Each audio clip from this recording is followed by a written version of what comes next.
পিতার অপরাধের জন্য পুত্র দায়ী নয়, পুত্রের অপরাধের জন্য পিতা দায়ী না। এই অমর বাণী কাল অতিক্রম করে আজও সত্য নয়, আজও সত্য। তেমনি মহামতি বুদ্ধ বলেছেন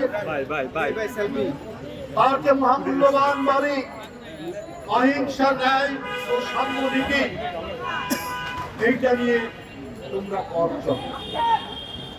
তিনি মানুষকে মানুষ হিসাবে দেখেছেন, তিনি প্রাণীকে প্রাণী হিসাবে দেখেছেন।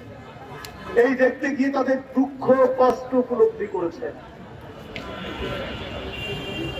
এই দুঃখ কষ্ট ধারণ করতে গিয়ে এটাকে কিভাবে লাঘব করা যায়, তাই দীর্ঘদিনে প্রায় 6 বছর, 29 বছর বয়সে তিনি গৃহত্যাগ করেছেন এবং 6 বছর তার পথ পরিক্রমায়, তার সাধনায় তিনি বুদ্ধত্ব লাভ করেন। সেইখানে তিনি মানুষ এবং প্রাণীকুলের দুঃখ কষ্ট উপলব্ধি করেই তিনি তার মূল্যবান কথাগুলো বলে গেছেন। এই কথাগুলো 2500 বছর আগে বলেছেন, কিন্তু ওটা ওই 2500 বছরে সীমাবদ্ধ থাকেনি। সেই বাণী কালের বিবর্তনে অনেক পাহাড় ধসে গেছে,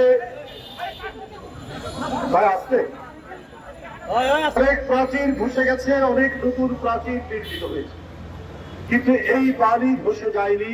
এই বাণী অমর অব্যয় থেকেছে।